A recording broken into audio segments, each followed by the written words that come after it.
for an organized prayer for the Holy Land at one point. It's been in publications in the United States. Now, a lot of people don't know who actually made the icon, who painted it.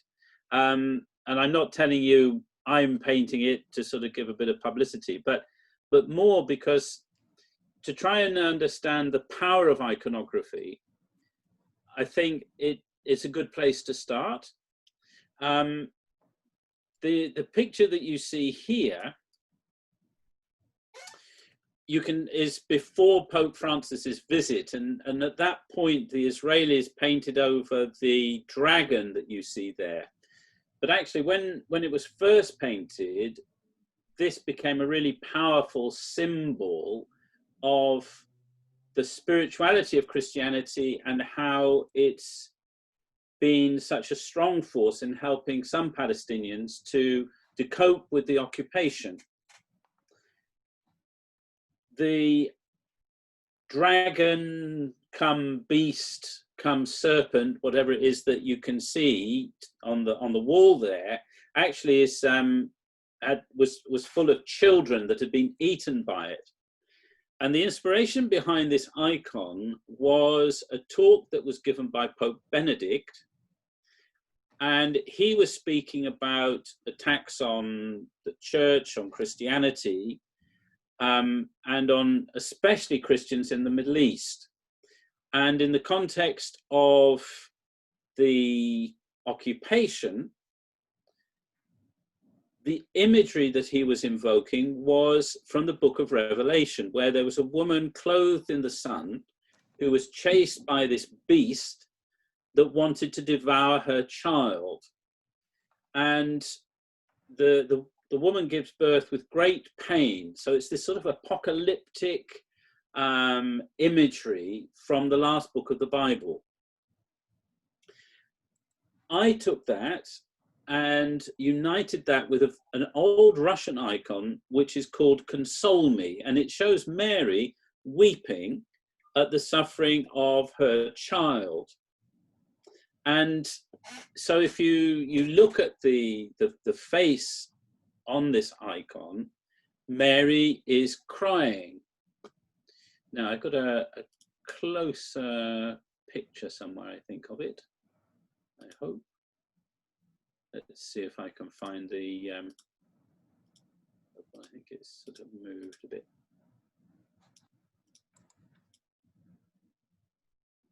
Is that gone? It's always the way, isn't it? When you want something, you can't find the thing. Anyway, let me go back to the, that one. So you can see that Mary's got her head resting on her hand as though she's got like a migraine. And in this particular icon that this was inspired by, it shows Mary resting her head as though she's got an intense pain, and she's gazing at the Christ child, thinking of when he will die. So in this icon, I took that position, but Mary is actually pregnant, which is very unusual in iconography. So you can see how her hand is on her womb. Make that a bit bigger and you can see there maybe. So you can see her hand is over her womb, protecting the child who she's about to give birth to. And obviously we think of Mary arriving in Bethlehem on the donkey pregnant. And as she does so, she is contemplating the suffering of her children. So that's all those who are suffering in the Middle East, Christian persecution, ISIS, all that sort of thing, but also the people in Palestine as a whole, and the occupation and the barbarity that that all means. Her suffering is therefore one of compassion and empathy. And so there it is placed on this ugly wall, this thing of beauty. That's real gold leaf, by the way, that's on there. And that isn't to sort of make the wall holy, but it's to break it. Because if you put something holy on something evil, then there's a confrontation, there's a clash. And this is like invoking the powers of heaven to break what is evil. Now, what was quite interesting was somebody in some Israelis got interested in this and asked me for an interview. And there were two sociologists from Galilee. Anyway, I was a bit suspicious, to be honest with you, and but I agreed to meet them. We had a coffee in the Austrian hospice, and then they said, "Oh, can we do this interview?" I said, "Okay, no problem." And then it was a whole series of interrogations about, well, who asked you to do it? Why? What church is responsible? Etc. Etc. Etc. And then the guy said, "This is very political." And I said, well, it's only political in the true meaning of the word politics, which is about polis, the city, how you have people living together as neighbors, and you organize the community, and that's politics. And I said, if you build a great big wall between communities, you have no politics. Politics has failed. And politics has to be the art of bringing people together, and that means the wall has to go. And to invoke the power of heaven to do that, I think is the right thing to do. And he sort of shut up after that and sort of accepted the train of thought and the logic of it. So an icon is a sacred thing. It's not just a painting. You know, there's lots and lots and lots of art, installation art, political art being done in Palestine, which tell you a story of Palestinian suffering or the evils of the occupation. Iconography is not political in that sense. It has to sort of rise above the particularities of any situation, because it's got to be something which opens the doors of heaven to everybody. But in opening the doors of heaven, it brings that sacred presence into the actual situation that people are living in. And that means it has to bring the power of God to bring justice and to bring peace and to bring love and to overcome violence and hatred and injustice and racism and all that stuff. So I think one of the reasons why so many people, I mean, we are talking literally hundreds of thousands of people visit this icon, is because they feel its power, they feel the hopelessness of the situation. And I think, you know, having lived in Palestine for 10 years and seen how hope just drained away, especially during the Obama period, where it seemed like there was really somebody in America who understood, and he did understand, he knew some of the Palestinian intellectuals in America who were explaining the situation. And he knew it, and he still sold out. And the way in which people's hope just sort of sank. So I think especially for people who come from outside and feel maybe for the first time the injustice and the suffering and the pain of the community in Bethlehem or wherever it might be, and they don't know what to do with that. And as many of these are pilgrims, they're people with faith, they're people who pray.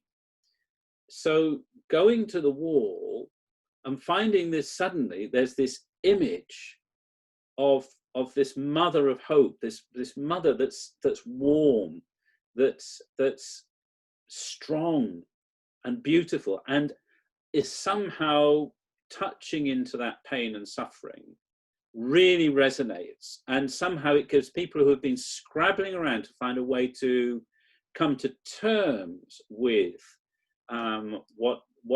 what's happening, a way of sort of grappling with that. So I think it's a good example of the power that icons have to touch people, and especially people in your groups. And especially if perhaps your faith isn't so strong, or you don't have a Christian faith or whatever, and you're dealing with quite pious Christian groups, and you're trying to manage all their expectations, their emotional, spiritual reactions to the realities that they're passing through. It's very difficult to know what to do with that. And I think this icon of Our Lady on the wall, for example, is a very, very, very good place to take people so that they can manage some of that. When people visit, say, the Church of the Nativity, and they go in and they see the icons all around the wall and stuff, it can seem like, well, whether these are very distant. How do Western Christians relate to them? It's all right if you're Russian or Romanian or something. You know what to do with icons. It's part of their tradition. But for Western Christians especially, or say Christians from Korea or wherever it might be, icons aren't part of their sort of bread and butter of Christianity. They feel something of their power, and they're very interested, and they want to somehow open that power up, spiritual power up for themselves. But it's actually quite difficult, because the way you reverence an icon, if you've not been brought up to know how to do it, you need to be invited to go and kiss them and things without feeling too self-conscious. But the icon on the wall, it's so unusual that nobody's got sort of expectations, and it sort of opens up iconography for everybody. So I think there's two powerful aspects to the way in which icons can be part of the spiritual experience of pilgrimage. One is articulating something of the faith of the local community, because obviously you go into an Orthodox church and there are icons everywhere, and even in many Latin churches you've got all these images, and they're places where somehow you feel that holiness, heaven, God is sort of there. They have that special quality. They're not like other art, and I think that's important. But I think then you have this special thing, especially in Bethlehem, where you've got this icon, which is really speaking to people in a particular way. And you also find there's an icon by the contemporary Armenian Palestinian in Ramallah, in the Orthodox Church there, which has been miraculous and has wept oil. That can be a very powerful experience for people. Icons have an association, especially in the eastern part of the world, with miraculous manifestations. So weeping oil or tears of blood, this sort of thing. So that's also something that you can touch into with groups. And for some of the very pious, that's something that really resonates and speaks to them. For other people, it might put them off, to be fair. But it does work in a very powerful, immediate way. And for many people from the Orthodox world, they have all of that in their mental baggage. Now, I was talking with Joseph before we started the session, and he was saying, oh, we want to know about the colors and what's give me the vocabulary so that we can answer people's questions about what does this mean, what does that mean, what does the other mean? Well, I'm afraid that there's no 100% guaranteed answer to any of that, which might seem shocking. But iconography has been a living art form for 1,500 years continuously. So over that period of time, you're going to have different styles, different conventions. The symbolism shifts slightly. So, for example, we think of icons being in the iconostasis. So you go to, say, the Church of the Nativity, got that great big iconostasis, and we think that's where icons belong. But for the first, well, until the 14th, 15th century, there was no iconostasis. So even something as what we would take as obvious, that icons belong in an iconostasis, is not actually there. It's part of the history, but you go back before a certain point and it's not there at all. Icons worked in a slightly different way. So they're much more like if you go in the church and the nativity on the walls. So they are creating the visual context within which everything happens, rather than a wall which you sort of come before and the holy thing is on the other side. It was actually all around you, so that you were in the middle of the holy stuff, and it was expressing that. So the reason I'm saying that is because, you know, if you read some books, they will give you some answers that say X. You go to another book, it says Y. You meet Father so-and-so in the church of such and such, and he'll swear blind it's something else. So you can get into a real muddle about that, and it can become quite contradictory. So rather than trying to answer all those specific questions, I'd rather sort of say it's better to be aware that of what the Christian faith is, and icons are expressing that they're living things, you experience them. And it is theology that's wrapped it all around, but you don't have to know all the details to be able to experience them. And it's more important to say, this is not a window into heaven, but a door from heaven. So when you stand before an icon, the focus point is not sort of like a window through the other side. It's actually towards you as you stand before it. And that's where the perspective in iconography is odd. So if you look, the buildings further away get bigger, and as they're closer to you, they get smaller. And that's because in the Byzantine world, as they understood how you saw things, they saw it as rays. And if you think of like an ice cream cone, the smallest part was your eye, and it would radiate out and get bigger towards the object. So they would represent things as they thought you were seeing it, not as your brain was seeing it. It sounds strange, but iconography belongs to a particular culture. It's grown out of that, and you need to do a whole course if you want to know those sorts of details and understand it properly. And as I said to Omar, I don't want to contribute to this sort of superficiality of knowledge about iconography, because actually that makes life really difficult for those of us trying to, you know, who make our living from painting these things, because people think they know all about it, and actually they've got a very superficial knowledge. And it's better for people to say, look, you want to know about that, you've got to go study it, and say, but the basic fundamentals are, this is living art. It makes heaven on earth. It's a power from heaven that breaks into people's lives. And it has a direct relevance to the situation here, as you can see on the icon on the wall. Joseph, Omar, do you want to open it up to questions now, or what do you think? And I can't hear anybody.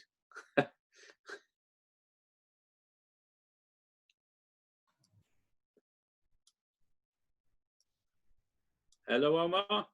Yes, I hear you. Let's see if anybody has questions. Rami, to everybody, I got a question. Rami?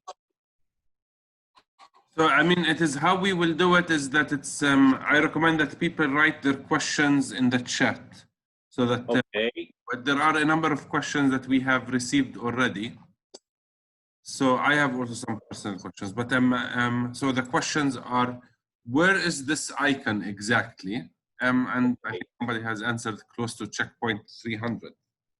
Yeah, basically, if you're going from Bethlehem through checkpoint 300 in a bus, as you come to the wall, there's actually a road that goes to the right along the wall, and it takes you to the Emmanuel Monastery. As you get to the end of the wall on that section, it's about 100 yards. Just on the end there, you'll find the icon is there. So it's quite a useful place, because you can actually get off the bus there, you can stop, and then actually the groups can have a time, usually hassle-free. Sometimes the soldiers will come down, I know they've come down when people have been celebrating Mass, for example, but usually speaking, it's okay. Okay, I have also received another question that was sent in the private. I think it is from, I don't know why it is in private, because maybe they don't want, so I don't know if I should mention this, but it is a guide who has led one of your parents. Oh, my mum. Yes, your mom. Oh, great. Yes. So, and the question goes into the original image has a small gate below the picture of Mary, which now has disappeared, namely Yes. painted on it. Do you have any explanation on that? Thank you. Yeah. Originally, when I painted it, I put the icon above, I painted a doorway in the wall so that you could see Jerusalem through it. And I painted Jerusalem in the distance, because the whole point of placing an icon on the wall was to break it. And I wanted to make that explicit. But then the French came along, and the French did a Christmas TV program in front of it, and they spray painted Joyeux Noël all the way across the front. So I restored it, but because of the limited, we were running out of paint, and to cover the thing up properly, it shrunk the door. And then the Germans came and spray painted Mutter Gott over it. So we did another restoration, and that sort of thing. And in the end, two ladies from, then a Jewish guy came and did a big spray painting of Handel, and there's some like Jewish Pinocchio type figure, and he did them hand in hand, and it really, a lot of people were very, very, very upset who go and pray there. And so two ladies got rollers and paint, and they overpainted everything except Our Lady. So it survived. The interesting thing is the icon itself has survived, but as it were, the commentary, both the bit that I did, but also the dragon, all got covered up, which is a parable in itself. So that's what happened there.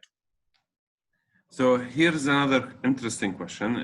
My question is about how to read icons. So that's the first reading. And the second question is, so the question maybe it needs a little bit more explanation from your part. How can an icon decide the name of the church, especially in Greek Orthodox churches?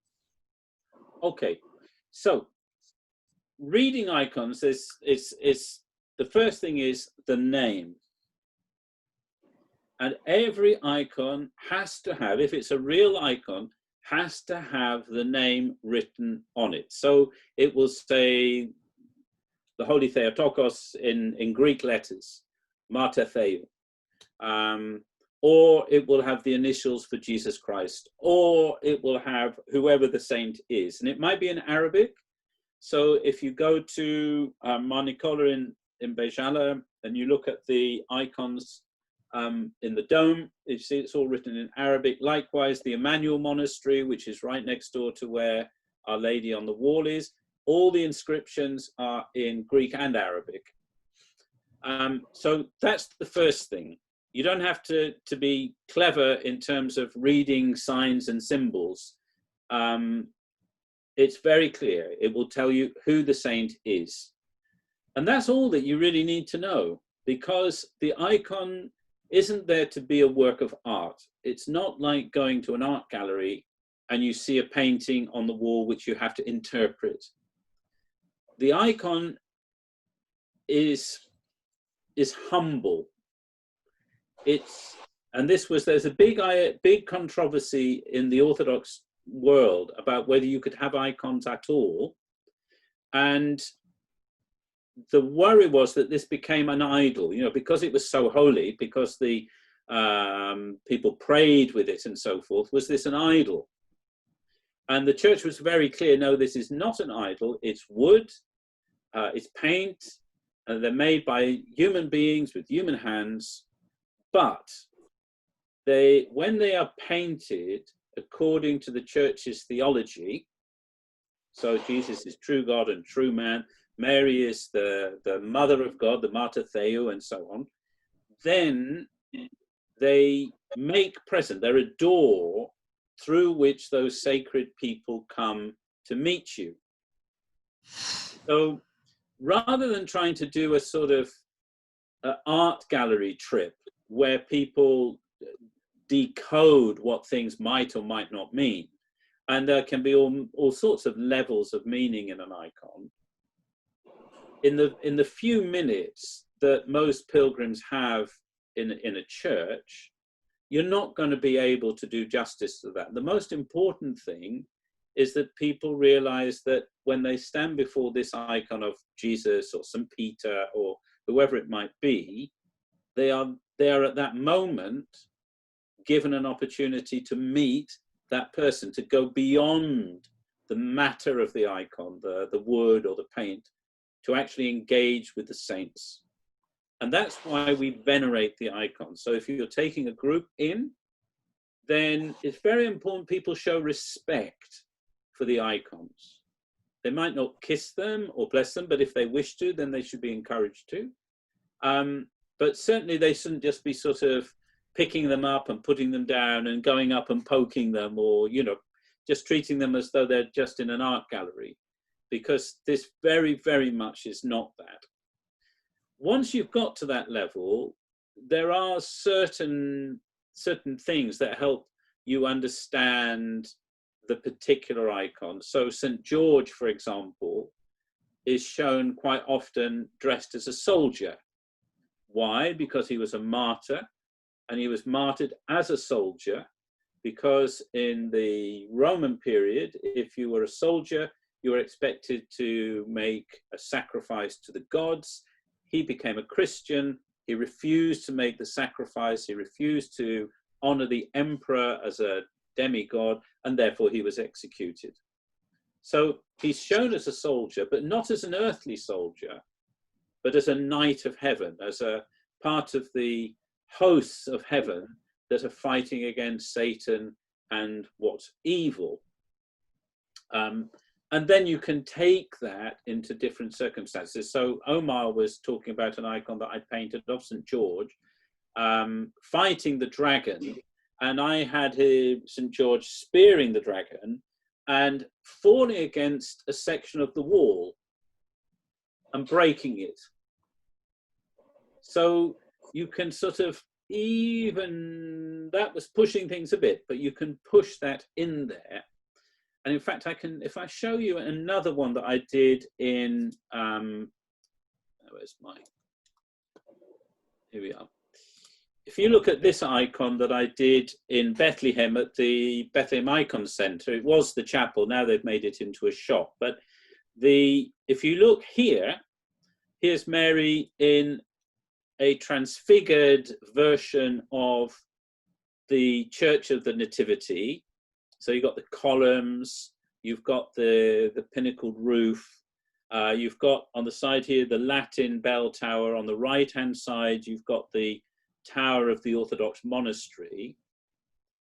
And Mary is sat within the temple in a golden background, which represents the presence of the Holy Spirit, the presence of God. And then you've got trees on the inside. Now that might seem very strange, but that's because when you gather for the liturgy or for the Mass, you're re-entering paradise. So Mary inside the church, because she's there with Jesus, becomes paradise. So the vegetation of paradise is coming alive. And then you've got a representation of the city of Bethlehem, because this is Our Lady Queen of Bethlehem. Basilisa, the Queen, that means. And if you notice, you know, when you walk down Star Street, you come to the gate. I forget what the name of the gate is, but as you walk in, so there you've got a representation of the old entrance into the city. And then on the left-hand side here, can you see the wall, like the two turrets on the wall has been included?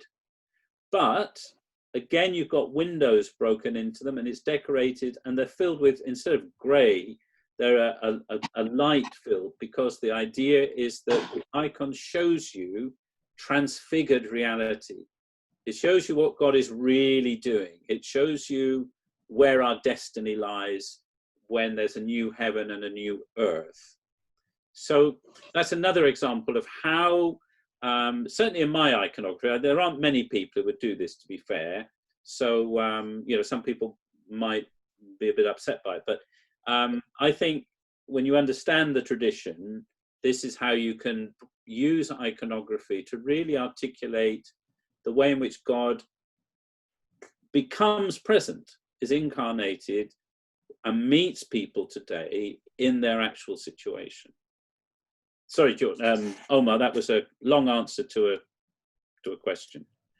Okay, and actually another question that followed, and that you referred to making an icon by painting, but aren't we supposed to say writing an icon? This old chestnut.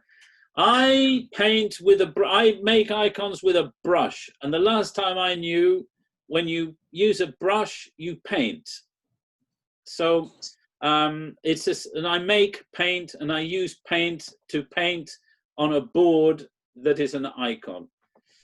Some people love to say writing, and the way this came out is because in Greek, the word graphe means to write or to paint, to inscribe. And so people would say, they would use the word graphe to describe how you do an icon. It's the same word you would use if you were doing a painting. But then it went to Russia, and the Russians took the word graphe to mean write rather than to paint. And so from the Russian element and then into English, through France and so forth, this idea that, oh, well, icons are so special that we don't paint them, we write them. And, you know, because they are such precious things, and everybody wants to sound as though they know what they're talking about. You know, I had an archbishop come up to me once and said, oh, yes, we write icons, don't we? I said, no, I don't. And he was really crestfallen. And I must admit, I had a perverse pleasure in being able to bring an archbishop to a shuddering halt. But maybe I shouldn't have taken pleasure in that quite so much. But, you know, it's, in some ways, people make it very esoteric. But I think in making it like that, it's almost fetishistic. And what, for me, the whole point about icons is it's so down to earth. It's about pigments which are made from mud. And you breathe the breath of God into that, and it becomes transfigured into these beautiful images. You take wood, you know, that you could make boards that you're doing scaffolding out of, and you transform them through the process into these objects that make heaven present. So for me, one of the tragedies is when people get carried away with all the esoteric stuff, they often lose the essence of what the icon is doing. And therefore they get into arguments about all sorts of things. If people want to say write rather than paint, I don't mind. But I do mind when people sort of start saying, oh, well, you write, as though they understand what the icon's really about, and people who say paint don't. To me, that's irritating. So here's, I received also another question. What is the difference between a painting and an icon in the Orthodox world? And that's a question, and it is, how do you know if it's something that is like at souvenir shops or at places that this is considered as an icon, if it's true or a fake? Right, okay, well, that's a bit of a complicated question. How do you know an icon is an icon? As you say, first of all, it's got an inscription on it. Secondly, there is a consistency of style to do with iconography and Byzantine icons. So Byzantine icons as a style, you can identify the way in which the nose, the features are painted, the way in which the drapery is painted. There's room for maneuver, but basically it's sort of simplified, somewhat flattened it's not sensual, it's desensualized. Having said that, there are lots of Russian churches full of what they call icons, which are very natural, sensual faces, just as you would have in say a Roman Catholic church. But because they're dressed in Byzantine clothes, then they tend to be recognized as being an icon. And because it's in an Orthodox church and the way they're used in the liturgy says that they're icons. So some you could say, yeah, that's definitely an icon. Others are a little bit in between. You say, well, they're not a very good icon because they're sensual and naturalistic, or they've got so much ornamentation and decoration that they're distracting from the saint. The whole point is so you meet the saint.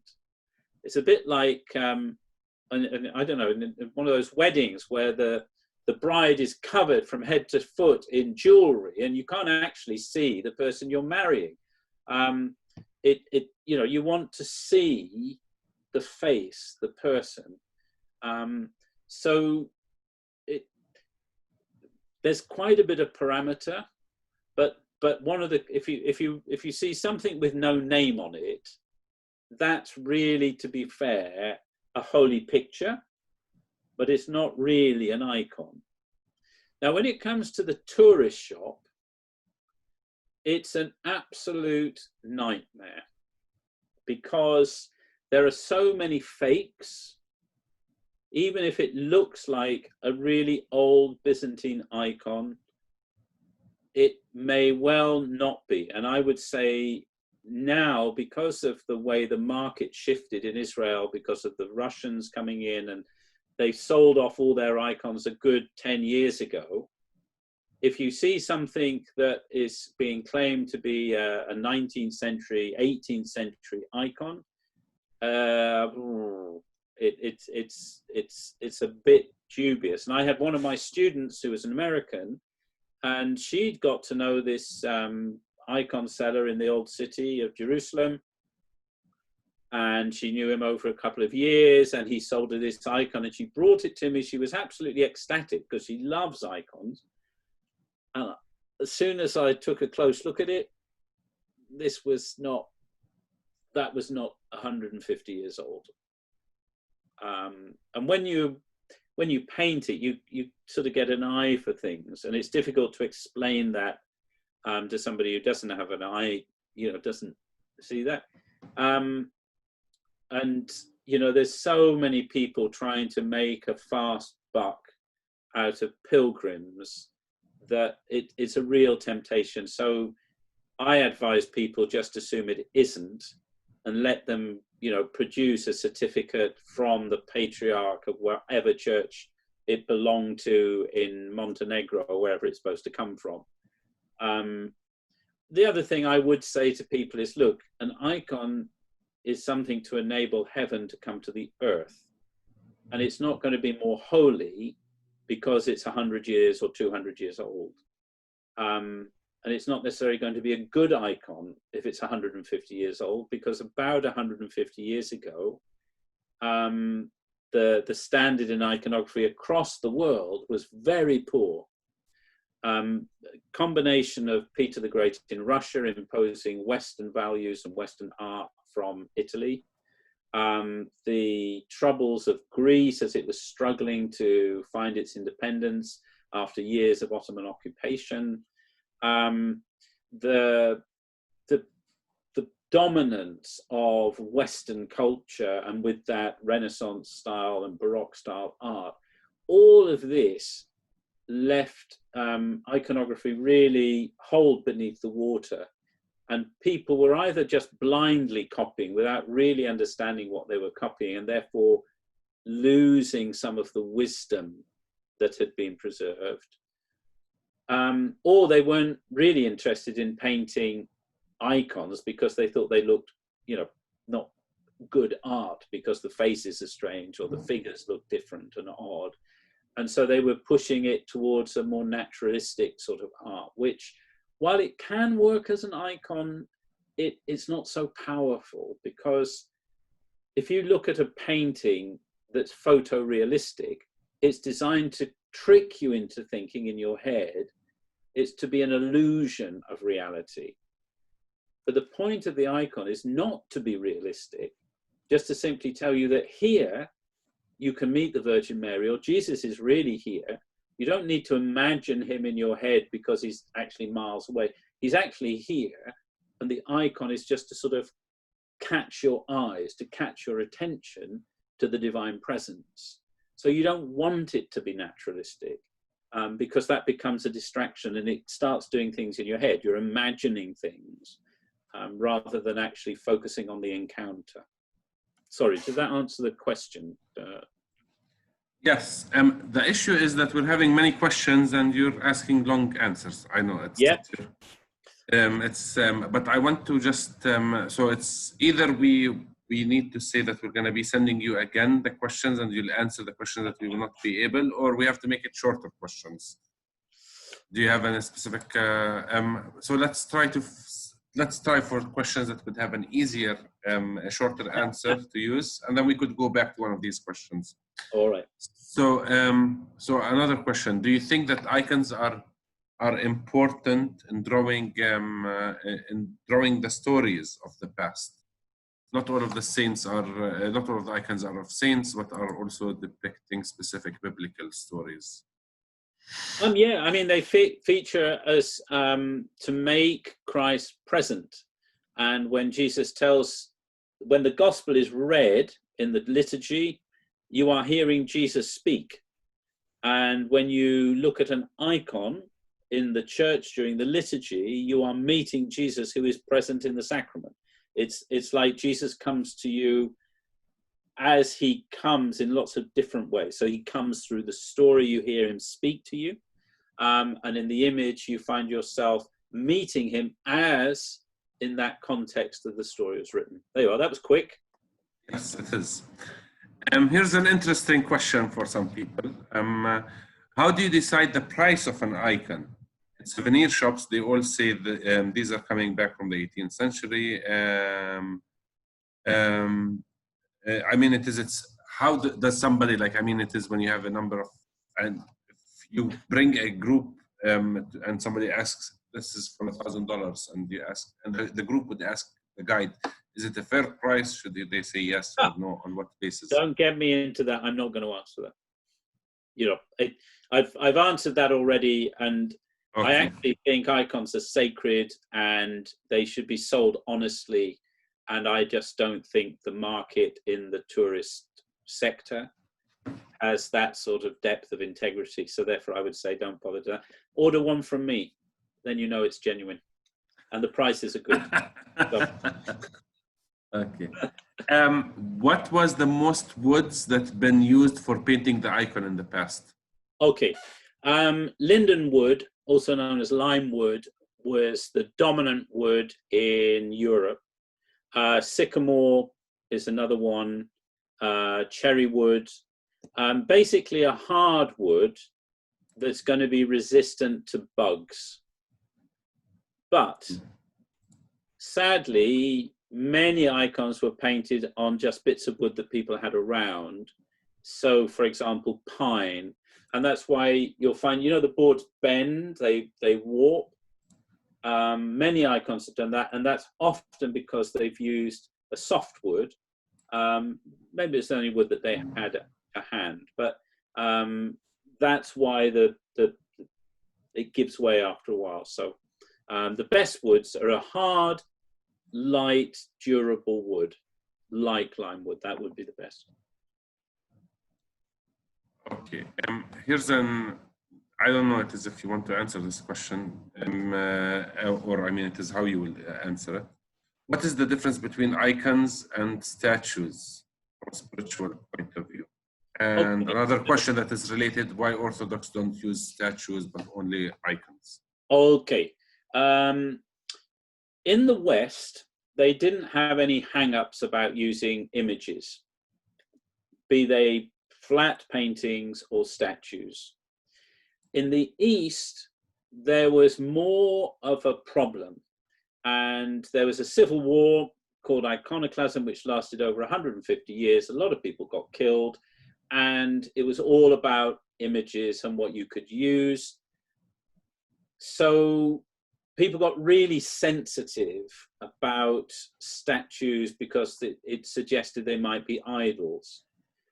They weren't used in that way ever in the Christian church, but you know, when people are arguing a point, it sort of narrows your wriggle room. Having said that, there were statues in Orthodox churches, and in the Victoria and Albert Museum in London, for example, there is this Byzantine statue of the Theotokos. So when people say Orthodox have never had statues, it's not true. What's true is that it then became definitive of Orthodox identity, especially against Catholicism when the churches were sort of split. So it's more of a little bit of a polemic thing rather than a fundamental theological thing. But it also has to do with this use of the imagination, because if you have a three-dimensional image, it can be more naturalistic and therefore tricking the mind into imagination rather than pointing beyond itself. And a flat panel does that better.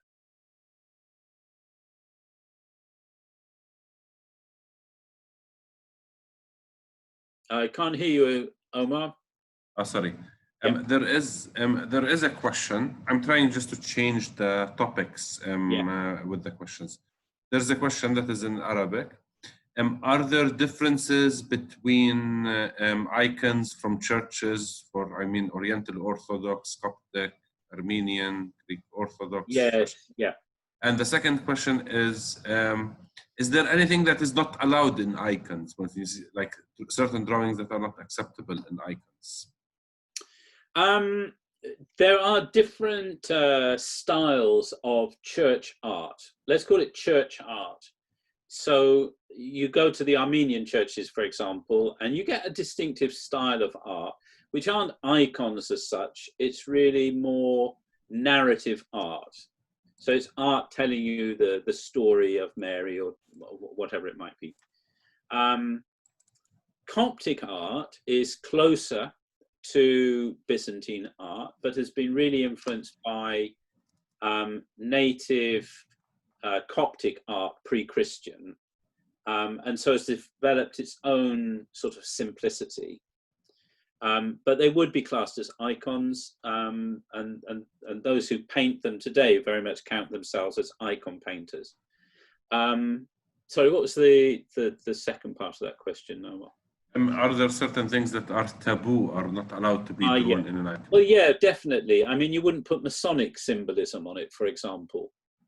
Or, I mean, could you elaborate a little bit more? Well, you know, the Masons, and they have their, you know, their various symbols and things. Masonry is a movement which is incompatible with the church. You wouldn't put that in a church. In the same way, you wouldn't put nationalistic symbols, because if you think of a church, what would be appropriate to have in a church for the liturgy? That's your cut-off point, because the icons are for use in a church, and they need to respect that context. So you shouldn't be making political points. What you should be doing is allowing the power of God to break through into situations. And there's a fine balance there.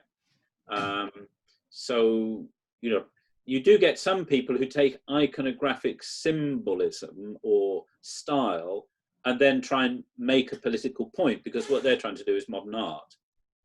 But if you're trying to do iconography, it's the opposite way around. I don't know if that makes sense, but that's a big topic. When did the church start doing icons? From the very beginning. We have a record of St. John the Evangelist having a heated discussion with somebody who was who was very devoted to it. St. John had healed somebody, and so he'd gone and had this painting done of him, and he'd put it on his altar at home. He was a pagan, and that was part of the pagan tradition, was to honor gods by having an image of them made, and as like a votive offering. And so John said to him, look, you can have the painting, but please don't think that I am a god. That honor only goes to him. And recognize what God has done through me in healing you. So from the time of the apostles, there have been icons in the sense of images which are there to convey the power that God has been involved in. So the idea that this comes later is nonsense. That Christianity has always had icons, as far as I can see. Thank you. So usually some groups and churches touch the icon by hand, or even sometimes some of them, they use laser, the guides, when they're pointing to the icons.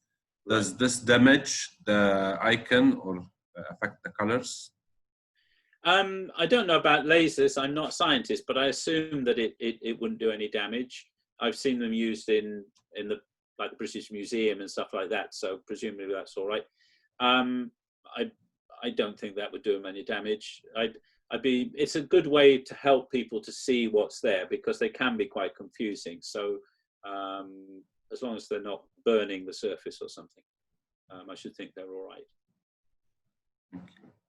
Another question, and the question is, can you please tell us briefly about specific symbols and colors in the iconography, and if they are always the same in all icons, or they change from one another, like the stars on Mary, the three stars and so on? I mean, I'm not going to, I said that at the beginning, that I wasn't going to do that, because, you know, you can get a book and, you know, it's online, you know, you can find the various theories about what different things mean.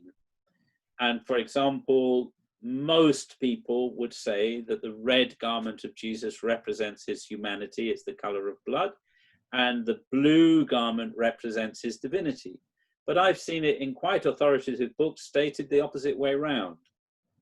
So you want the kindergarten book of how to understand an icon, so you can stand up there and tell somebody this means this, this, and this. I'm not going to go down there, because that's not how icons really work. And encouraging you to do that will actually undermine getting a real understanding of that. You listen to all the stuff I've been telling you, and you tell your folks that. That will help them to engage with the icon in a meaningful way.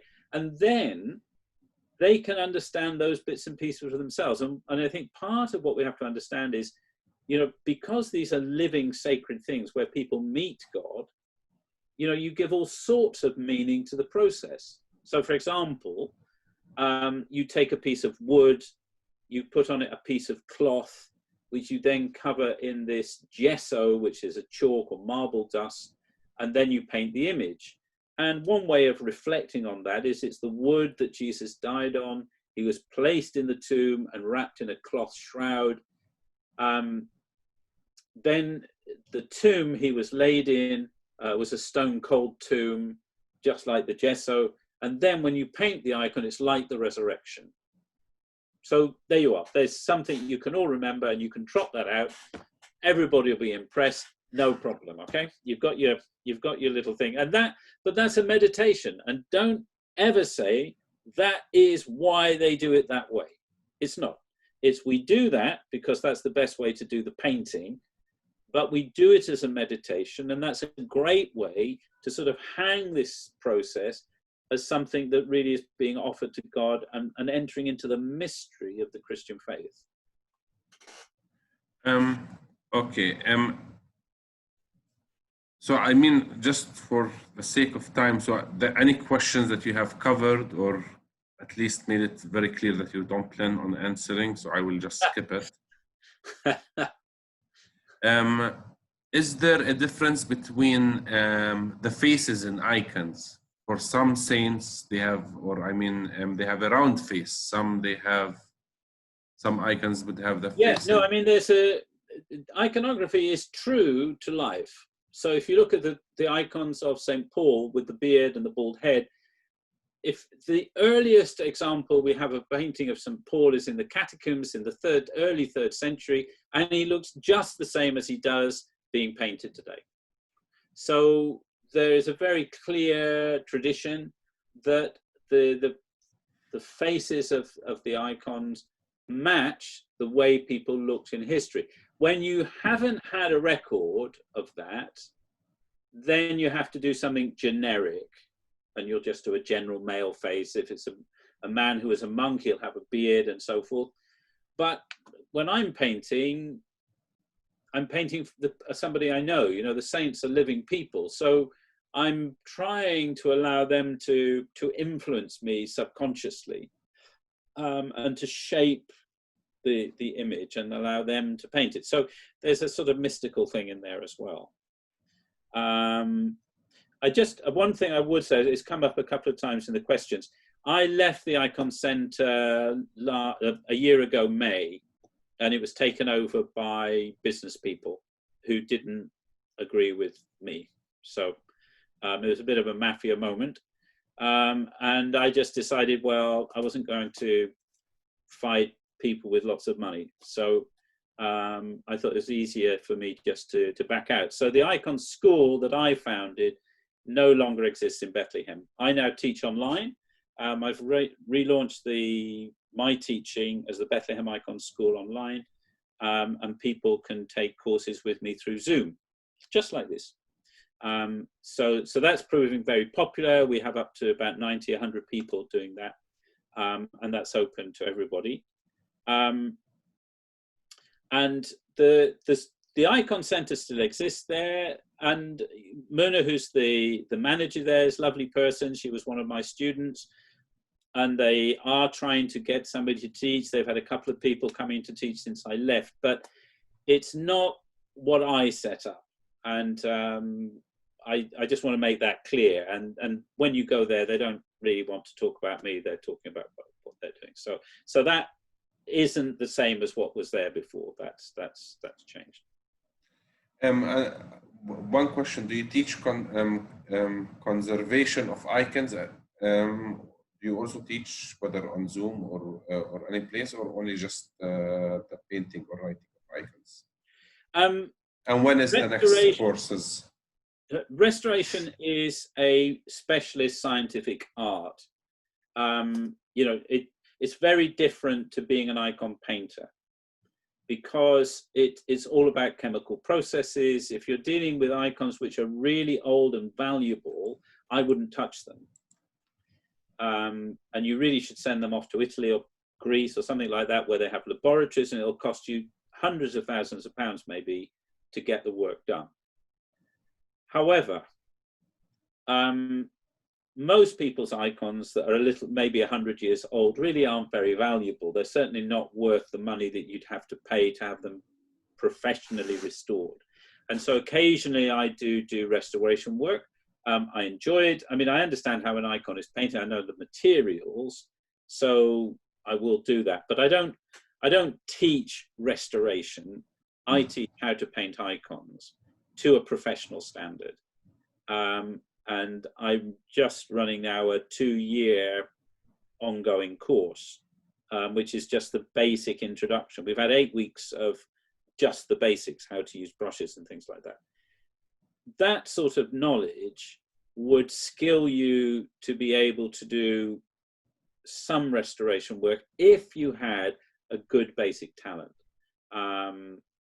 But I don't teach restoration as such, and I would really caution people not to think that they could do that unless to say they were able to do restoration, unless they'd at least had 10 years experience. Good. So don't mess it up. Yeah, really, because you know what happened in Spain? They had some old lady doing Jesus and absolutely ruined this brilliant painting, and then somebody else has done the same. So you don't want that happening. So I think there is another question before I check with Joseph for how long should we go. So the question is, for Shia in Islam, yeah, they have paintings.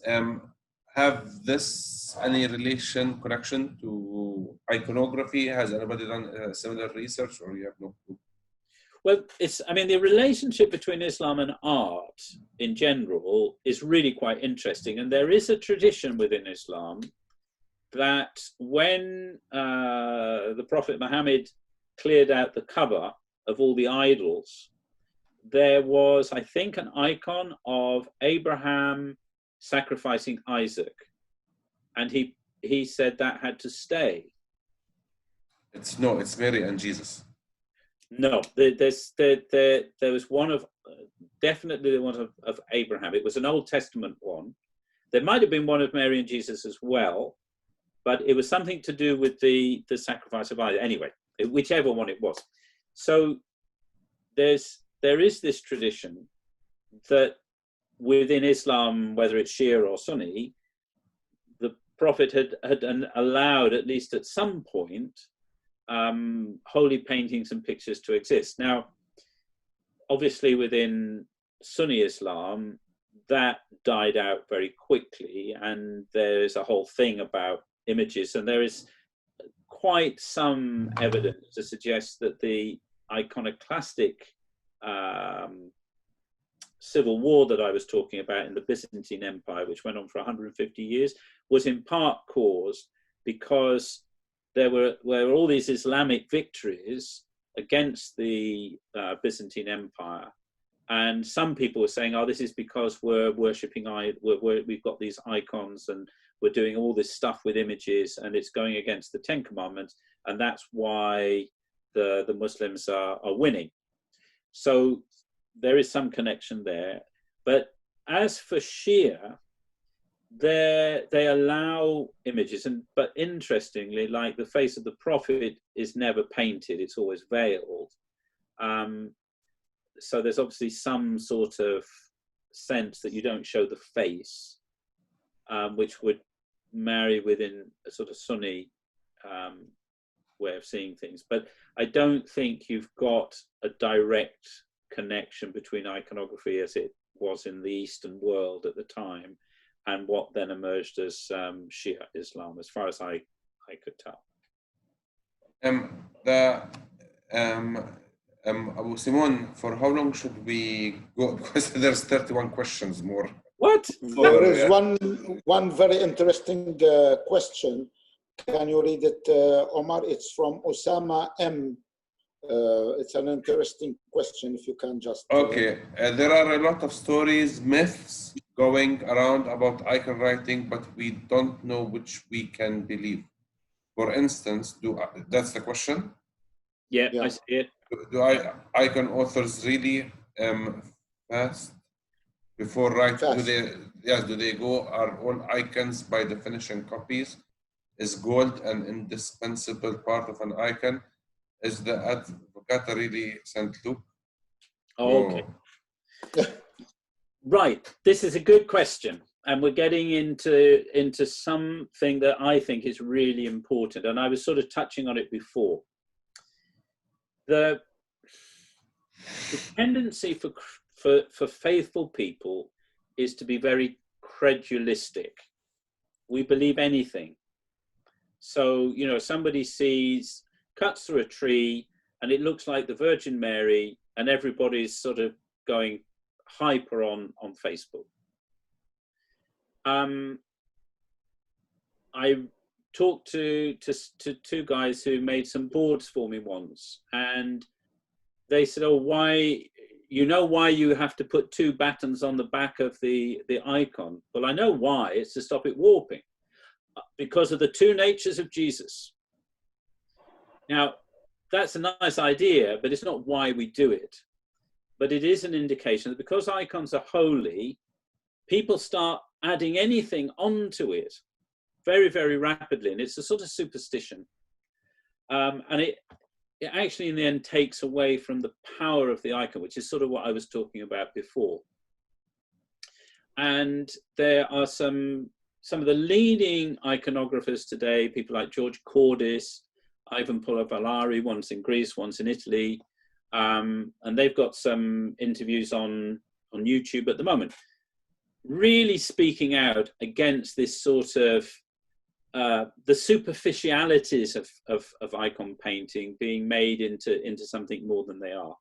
So you said, for example, do icon authors really fast before writing icons? Well, some of us do, some of the time. But according to our state of life, if you're a monk on Mount Athos, you're fasting all the time anyway. I mean, there's about 4 days a year when monks and Athos don't fast. So, you know, to say they're all fasting because they're painting the icon, it's actually more to say, I'm fasting and painting the icon. If you listen to some Russians, and some Russian schools do this, they, oh, well, I fast this, and you can't do, you know, and I always fast when I'm doing the face. Well, that's a great idea. There's nothing wrong with it. But to sort of suggest that, oh, well, the icon is holy because I've been holy is really showing off. And the icon should be about humility. And in fact, an iconographer should never sign his work. Even the Greeks put, you know, by the hand of so-and-so, as though they're not really putting their name on it. If you want to put your name on it because you want people to know you did it, put it on the back. But the ego is really strong in all of us. And that's true of iconographers as much as anybody else. And it is so hard for people to let go of their work. And they want to have their name on it and be recognized and you know, all of that sort of stuff. So the idea that somehow, oh yes, you know, I'm a holy iconographer and I look ever so pious, and okay, maybe you're fasting for 5 hours on the end and then you're miserable and irritable to your kids or your neighbor or your husband. Well, that's not being holy. And whether you're holy or not is irrelevant. It's like a priest. If you think of a priest when they celebrate Holy Mass, there's nothing holier you can do than that. And a priest can be a real old what's-it, or he can be a really holy person, but that won't make the Mass any holier or not. It's good if they are, but it's not essential. So in the same way, the holiness of the icon is because of the person being represented, not the person who's painting it. That's irrelevant. Mm. If the person is faithful to the tradition and is simply trying to make the saint known, that's sufficient. The worst thing is when the iconographer gets into some sort of spiritual sort of nirvana, and you know, people sort of say, oh, well, it's the holy iconographer and the holy, oh my gosh, I hate that.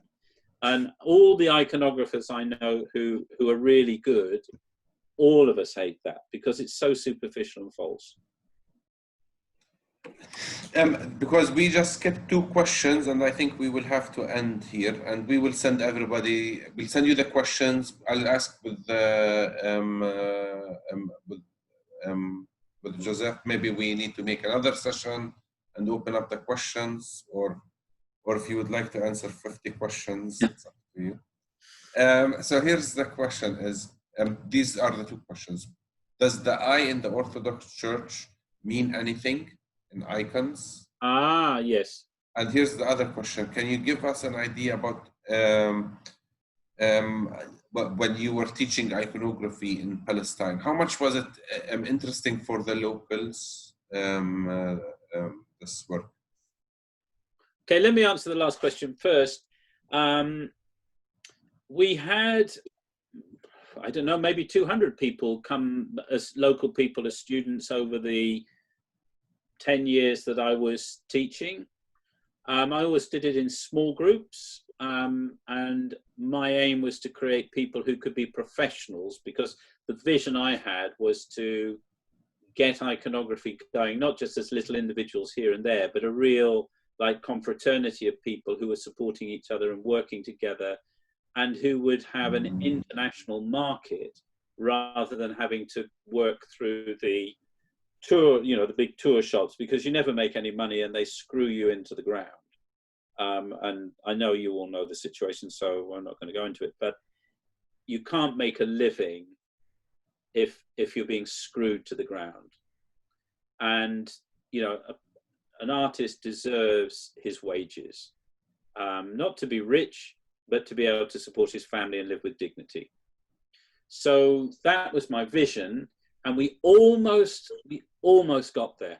I'd got my second lot of graduates through. There was 8 of them, and somebody came along with the idea that they were fed all sorts of rubbish, that I was taking the money and I was making money out of them and all that sort of stuff. And actually, the opposite was true. I was actually plowing my own reputation into generating work for them. And so it was quite heartbreaking, actually, to see how that was broken in that way at that time. But there was a lot of interest. And if we'd have had just another year, I think it would have got over the brow of the hill of those expectations, and people would have begun to really be super. Having said that, my students are still around in Bethlehem. Some of them still working on iconography, and a couple of them are working together in groups. So I haven't given up hope that the dream will be reborn. And the idea in the beginning was always that it would become a Palestinian center, so that there would be a style of iconography that would really come out of local people. So it would bring together local culture and the iconographic tradition in a dynamic way, rather than a slavish way. So that sounds like. What was the first bit you asked, though? Sorry. About the eye in the Orthodox. Oh, yeah. That is something that came in the Baroque period. You can find it in Latin churches. If you go to Bavaria, for example, or Austria, many of the Baroque churches have the all-seeing eye. And it was something that I think came into the Orthodox church at the same time, in the same way, you know, the Baroque style iconostases with all that elaborate carving, it all sort of came in the 17th, 18th century, I think. It's not terribly old. And you see it, for example, on the American banknotes and that sort of stuff. So it's of that era and that type, but it's not very old in its tradition within the church anyway. So I'm going to, out of respect to the time, Joseph Abu Simon. All right, thank you, Omar. And I would like to very much to thank Ian for a great lecture over that. So we hope that we can invite you another time to elaborate more about iconography. Thank you very much, and I would like to thank all the guides that attended today with us. Is it easier for you to answer the questions by email, through an interview like this, or I mean, or to write them down? What I would say, to be honest, is that if we have another session, which is all questions, so you know, yes, beforehand people write their questions in, you can send them to me. I can condense them down into similar themes, and then I will just talk to that. I'm quite willing to do that, but I'm not willing to write anything. I'll get a handache. Okay, and with the, and in the email we have recorded this session. We will send it to all of the guides. If you could also recommend a book or two that are good, like Iconography 101. If it existed, I would. The only book that is available at the moment that you could really, not even that one. There are lots of books on icons, but I know them in English, so I don't know how easily available they would be, even in England. You know, it's quite a specialist area. Even on Kindle or Amazon. Yeah, you could, anything by Uspensky. Yes, I have his books. Okay, so that he's one of the great guys. Aidan Hart, contemporary English writer. He's written like the Bible on icon painting. I shall be bringing out my own icon manual in about a year's time, so you can always hang on for that, which will be full of goodies. We can't. We have to. I mean, we have only on Monday that we promised to send us.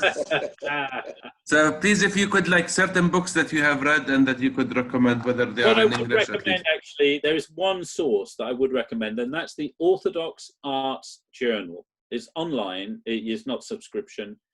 And that has some really, really, really good articles about iconography today.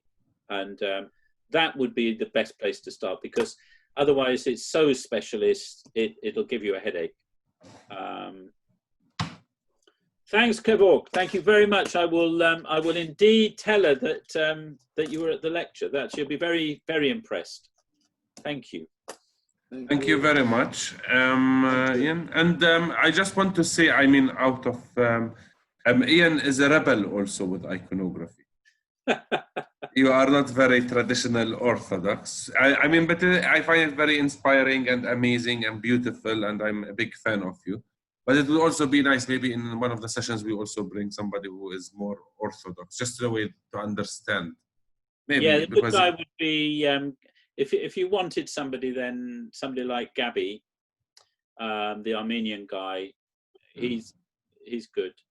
But I mean, your contribution to Palestine and to iconography is really beautiful. I mean, and so we appreciate it. That's why we have you, and I'm sure we'll have you again. Thank you, Omar. Thank you, everybody. Been great. Thank you. Thank you. Thank you.